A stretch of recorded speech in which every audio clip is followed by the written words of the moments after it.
बिस्मिल्लाहिर्रहमानिर्रहीम। अस्सलामु अलैकुम to all of you students. Unit जो आपका 7 है केमिकल इक्विलिब्रियम, उसके डिस्कशन के साथ, टेस्ट के डिस्कशन के साथ जनाब मैं मौजूद आप लोगों के सामने। स्कोर तुम लोगों का एवरेज जो रहा 24-25 रहा।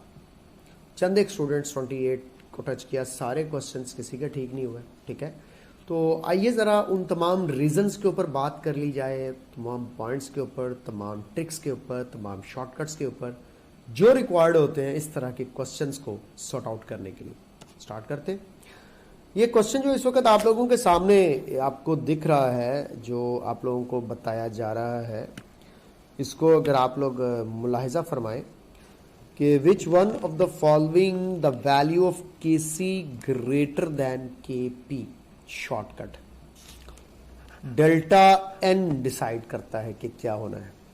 याद रख ले, मैं बच्चों को बताया हुआ है कि डेल्टा एन अगर पॉजिटिव है तो समझ जाओ Kp ग्रेटर है Kc से, जो इंडिकेट करता है moles of products are greater than moles of reactants. और डेल्टा एन जैसा कि आपको पता है फाइंड किए जाते हैं product moles minus reactant mole से। तो कितना आसान सा तरीका आ गया। डेल्टा एन एक पॉजिटिव नंबर होने पर Kp बड़ा है, जो कि प्रोडक्ट के ग्रेटर मोल्स को इंडिकेट कर रहा है। डेल्टा एन नेगेटिव होने पर Kp कम हो जाएगा और Kc ज्यादा हो जाएगा, और डेल्टा एन जीरो होने पर Kp और Kc इक्वल हो जाएंगे। तो ये कोई इतना डिफिकल्ट टास्क नहीं था। अब Kc ग्रेटर करना था Kp, तो रिएक्टेंट के मोल ज्यादा होने चाहिए। तो देखते हैं 2 और 2 फटाफट कॉम्बिनेशन बनता है 2 and 1। ऑफ कोर्स यही आंसर बन सकता है 2 and 3, 1 and 2। बाकी सब में प्रोडक्ट ज़्यादा, तो इसके अंदर अगर हम बाकी इसमें बराबर भी है तो ये बीटा आंसर हमारे पास एक्यूरेट आंसर बनेगा। उम्मीद है आप लोगों का ये क्वेश्चन ठीक हुआ होगा।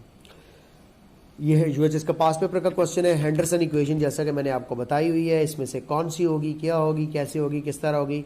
अब आप लोगों को एक बात तो जहन में रख लेनी चाहिए कि pH is equal to pK plus log of salt over acid concentration हम लोगों ने पढ़ा हुआ। ठीक है जी। तो इसमें गलती क्या है कि इसमें बेस लिख दिया है, हालांकि यहाँ पे एसिड होना चाहिए था। मिस्टेक साथ साथ बताता जा रहा हूँ। pH is equal to pKa अगर माइनस लॉग लिखना है तो सॉल्ट ओवर एसिड की बजाय एसिड ओवर सॉल्ट हो जाएगा। बिल्कुल चार्ली ऑप्शन ठीक बन रही है। ठीक है, ऑफकोर्स ऑप्शन आगे है भी चार्ली। बीटा ऑप्शन में मिस्टेक बता दूं, पीओएच फाइंड कर रहे हैं, pKb तक बिल्कुल ठीक है, आगे नेगेटिव लॉग होना चाहिए था कुछ इस तरह से कि बेस ओवर सॉल्ट हो जाता, क्योंकि एसिड नहीं होता जब pH कैलकुलेट करते हैं। इसी तरह pH is equal to pKb plus log of salt over base. तो ये मिस्टेक्स बाकियों के अंदर जो मैंने बता दी, इसके बाद तुम लोगों ने फैसला कर लेना कि ये कोई मुश्किल काम नहीं है इस तरह के क्वेश्चंस को सॉर्ट आउट करना। Products over reactant ratio less than given Kc for a reaction है। इसका मतलब है प्रोडक्ट्स अभी लेस है, रिएक्टेंट्स जो है वो मोर है। मुझे ये भी कह सकता हूं मैं कि Kc और Qc का यहाँ पे जो रिलेशनशिप बन रहा है, तो मैं कह सकता हूँ Qc is less then Kc। अगर आपको एप्लीकेशन याद हो तो आपको पता होना चाहिए कि अभी ये reaction behind the equilibrium position है, इट मस्ट गो फॉरवर्ड। इसको फॉरवर्ड जाना चाहिए अटेन करने के लिए इक्विलिब्रियम, क्योंकि ये रिक्वायर्ड Kc वैल्यू अभी अटेन नहीं कर पाया। इसकी जो रेशियो है ये लेस है than the given Kc value. तो concentration of products is less than that of reactant. अगर ये पूछ रिएक्शन ने जाना किधर है तो ऑफ कोर्स आंसर होगा फॉरवर्ड। अगली बात, concentration of product is less than reactants, तो ये बात बिल्कुल हम लोग जो है उसके बारे में जो है वो सोच सकते हैं कि अब ऐसा क्या है कि हमें कंसंट्रेशन ऑफ प्रोडक्ट्स बढ़ानी पड़ेगी ताकि ये बढ़ कर के Kc के इक्वल हो जाए। The reaction will move in reverse direction to attain equilibrium, यह गलत है। The reaction is in equilibrium, क्योंकि Kc नहीं आया अभी, तो इक्विलिब्रियम भी नहीं आया। The reaction will move forward direction to attain equilibrium, तो ऑफकोर्स ये डायरेक्शन के हवाले से बात बिल्कुल ठीक है। Coming towards this point, concentration of product is less than reactants, ये जो अल्फा ऑप्शन है ये भी बन सकती है। लेकिन आपको पता है कि जब मल्टीपल ऑप्शंस टाइम में आ रहे हों तो फिर हम लोग जो है वो ज्यादा क्लोजेस्ट ऑप्शन जो ज्यादा मेन चीज को बता रही होगी, और मेन चीज ऑफ कोर्स यहाँ पे direction of the reaction he matter करता है केसी से डायरेक्शन ऑफ रिएक्शन इसकी एप्लीकेशन थी, तो ऑफ कोर्स हम लोग प्रेफर करेंगे डेल्टा ऑप्शन को। और हम लोग यहाँ पे कह देंगे कि अभी प्रोडक्ट्स कम है, रिएक्टेंट ज्यादा है as compare to the KC concentration, और रिएक्शन को फॉरवर्ड जाना पड़ेगा ताकि प्रोडक्ट्स बढ़े और रिएक्टेंट्स कम हो और रिएक्शन की डायरेक्शन फॉरवर्ड होगी इस रिएक्शन के लिए। डन करते हैं क्वेश्चन नंबर 3, आगे बढ़ते हैं। Which of the following represents KSP for the dissociation of salt MXNY माना। इसने तो आधा सवाल तो इसने हल कर दिया। ये आपके लिए मुश्किल हो जाता अगर वो यहां तक इक्वेशन देता और बाकी इक्वेशन छुपा देता। ठीक है, अब ये छुपी हुई नहीं है, कुछ भी नहीं है। आपने सिंपली क्या करना था, केएसपी एक्सप्रेशन आपको पता है कि आपने कैटाइंस को लिखना है पहले +y और इसकी पावर बना देनी है x, और इसी तरह आपने n की -x पावर लिखकर जो है वो ये अब चार्ज -x लिखकर y पावर बना देंगे। ये रिलेशनशिप अगर कहीं पे पड़ा हुआ है तो इसको सिलेक्ट कर लो and I am if not wrong तो ये चार्ली ऑप्शन बन रही है। बिल्कुल ठीक है, बिल्कुल ठीक है, बिल्कुल ठीक है। डन हो गया जी, समझ गए हो। तो ये आपके पास आइंस पड़े हुए थे, मोल्स को पावर्स बना दिया जाएगा और ये बाकी कैटाइंस और एनाइंस के चार्जेस के हवाले से बातचीत है। If Kc for a reaction is very small, इसका मतलब है कि रिएक्शन की एक्सटेंट ऑफ कंप्लीशन कम है, then which statement of the following reaction is incorrect. Rate of forward reaction is very low as compare to the rate of reverse reaction. बेटा ये बात बिल्कुल गलत है। वेट फॉर अ सेकेंड, मुझे यहाँ पे थोड़ी देर के लिए ठहर जाना चाहिए और अभी इतने जज्बाती नहीं होना चाहिए, क्योंकि जज्बात में आके अक्सर बंदा गलत फैसला करता है। वेट, अब देखो मैंने इस तरह के क्वेश्चन को सॉल्व करने के लिए मैं थोड़ी देर के लिए आपके मोड में जाता हूँ। मैं टीचर मोड में से निकल आता हूँ मैं आपके मोड में जाऊँ, स्टूडेंट मोड ऑन करूँ, तो मैं सोचूंगा कि यार मुझे क्या ट्रिक लगानी चाहिए। देखो केसी एक रिएक्शन का स्मॉल है, इसका मतलब क्या है? इसका मतलब सबसे पहले तो आपके माइंड में फिट होना चाहिए कि अच्छा यार प्रोडक्ट्स और रिएक्टेंट्स की रेशियो की बात करें तो प्रोडक्ट लेस है और रिएक्टेंट्स मोर है। इसका मतलब है कि इस रिएक्शन में रेट ऑफ फॉरवर्ड रिएक्शन जो है is very low as compare to the rate of reverse reaction. Reversibility है, ये ऑप्शन अल्फा बन सकती है। ठीक है, मल्टीपल ऑप्शंस भी तो ठीक हो सकती हैं। The reaction mixture largely composed of reactants, ये बात भी बिल्कुल ठीक है। उसके बाद the products are highly unstable, तो इसलिए मुड़ मुड़ के वापस रिएक्टेंट्स में आ रहे हैं, ये बात भी बिल्कुल ठीक है। सवाल में उसने इनकरेक्ट पूछा हुआ, तो एक ही इनकरेक्ट ऑप्शन बच गई जो कि पड़ी है डेल्टा में। Forward reaction is almost complete. No, forward reaction कब कंप्लीट होता है? जब केसी लार्ज होता है। तो ये आप लोगों ने केसी की एप्लीकेशंस के अंदर पॉइंट्स पढ़े हुए, इसमें कोई डिफरेंट या डिफिकल्ट बात नहीं है जो मैं अब आप लोगों को बताऊं और आप लोगों को समझ ना आए तो ऑफ कोर्स इनकरेक्ट के लिए हम डेल्टा ऑप्शन को सेलेक्ट करेंगे। समझ आइए बात। और पहले जो मैंने यहाँ पे वेरी लो पे क्रॉस लगा दिया था वो ऑफ कोर्स मिस्टेकनली मुझे लगा, क्योंकि जब हम लोग इस तरह के क्वेश्चंस पढ़ते हैं हम लोग एक बिल्कुल लाइट मोड में बैठे होते हैं, आप लोगों के ऊपर भी ये कैफियत आती होगी, तो वो चीज़ें गलत हो जाती हैं। तो एक चीज़ में रखिएगा, ज़रा विजिलेंट रहना है। क्वेश्चन को जब भी पढ़ो, ऑप्शन को जब भी पढ़ो तो विजिलेंट रह के पढ़ो। विच of the following expression is correct. अब करेक्ट पूछा गया और एक्सप्रेशन के बारे में पूछा गया। के और के बी एक दूसरे का डायरेक्ट नहीं होते जनाब, इनवर्स होते हैं, ये गलत हो गया। पी के ए plus P K B is equal to 14 होता है, ये 10⁻⁻14 लिखा हुआ है। K over K B is equal to P K B W, ये कुछ ऐसे होता है कि K A into K B is equal to K W.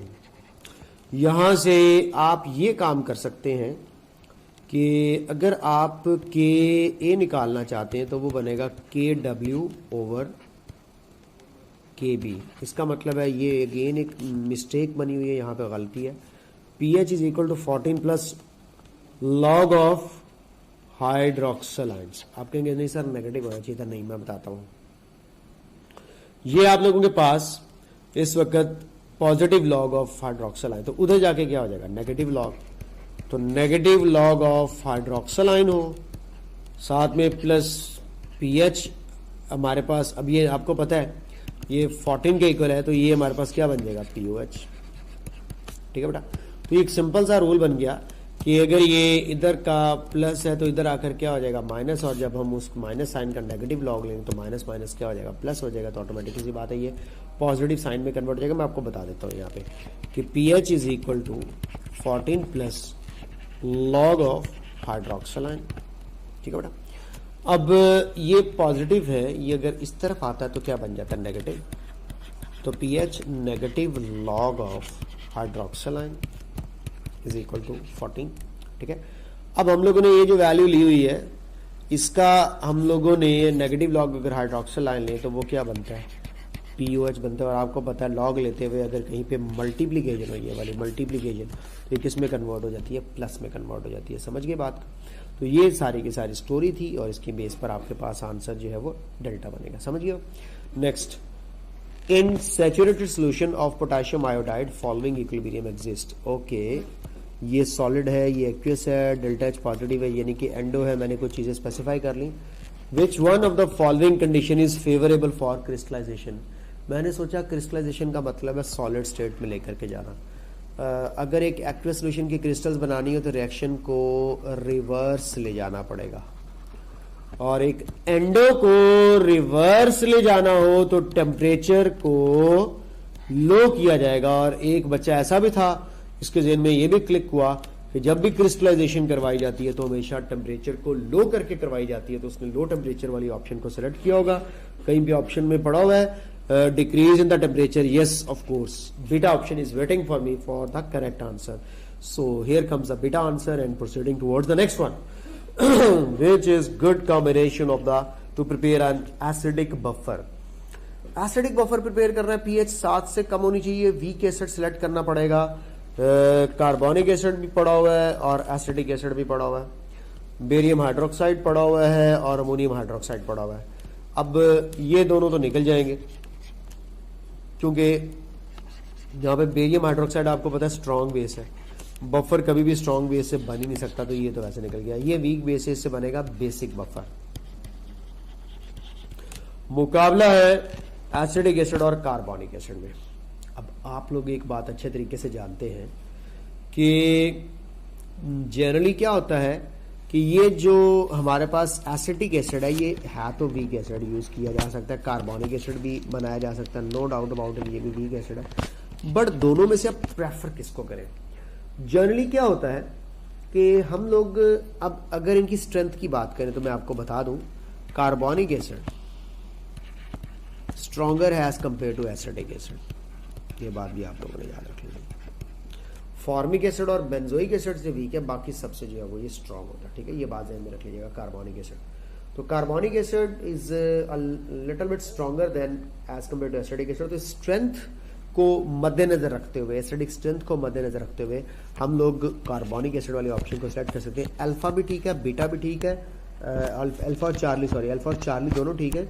आप अल्फा और चार्ली में से कुछ भी सेलेक्ट करो, लेकिन मैंने चार्ली को प्रेफर क्यों करना है वो मैंने आपको रीजन बता दिया। यूएचएस के पेपर में क्वेश्चन आया और इस तरह के लॉजिक्स और रीजंस बड़े इंपॉर्टेंट रोल प्ले करते हैं जो आप लोगों को माइंड में रखने चाहिए। ठीक है, next, relation between KP and KC for the reaction given below. तो ये तो बड़ा आसान था यार, हम लोगों ने इसको काफी दफा पढ़ा हुआ है, इसका आंसर बीटा बनेगा, इसके लिए कोई डिस्कशन की जरूरत नहीं है। डेल्टा एन फाइंड करना है, रिएक्टेंट्स के मोल्स जो है वो 4 है, प्रोडक्ट के मोल्स 2 है।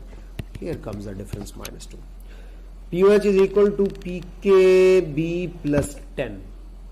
The most probable reason behind this is that. अब देखो आप लोगों ने यहां पे POH of the buffer Henderson equation के थ्रू फाइंड आउट करने जा रहे हैं, तो PKB में आपने 10 ऐड करना है।